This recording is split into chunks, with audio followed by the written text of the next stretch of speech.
Go ahead, anybody. There's going to be a lot of attention tonight on Vince Carter. It'll be his last time to play in this building. Just curious what your thoughts were on your experiences with him here as a player. Well, we had an amazing 3 years with him. He was the consummate everything, really. Teammate, professional, franchise guy. After his first year, Jason Terry, he actually came to me and asked if he could be the sixth man, because he thought it was an honor to be in that role on this team because of what Jason Terry had established. And he took over that position for us and was just phenomenal. It was just phenomenal. His approach, his enthusiasm every day, everything was just terrific. And after 3 years, things changed, and he got a great offer from Memphis, which he had to take, which we understood. But he's one of those guys. Every time you see him, he's part of the family. What do you remember about that shot in 2014 against the Spurs that he had? Just everything, the lead up into that, and just you guys were underdogs and everything, and for him to hit that in front of the home crowd. Yeah, that was a great moment for us, and it certainly was a big moment for him. You prepare and set plays up for those kinds of situations, and when that happens, you hope you have a guy that's 6'7.5" that can jump over everybody and shoot the ball the way he can shoot it.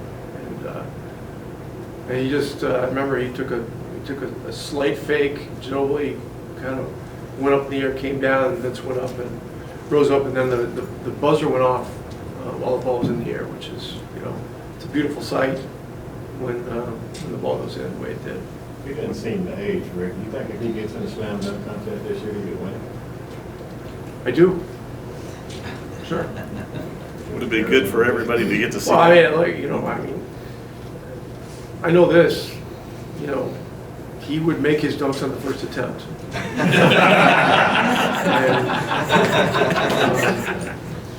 It would shorten everyone's night. And he certainly would be a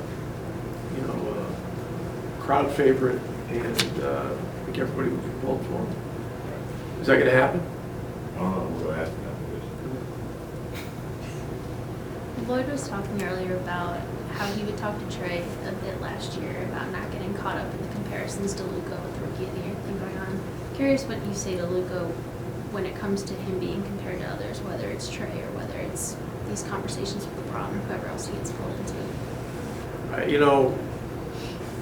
I don't talk to Luka much about those kinds of things because from day one, I've encouraged him to be himself.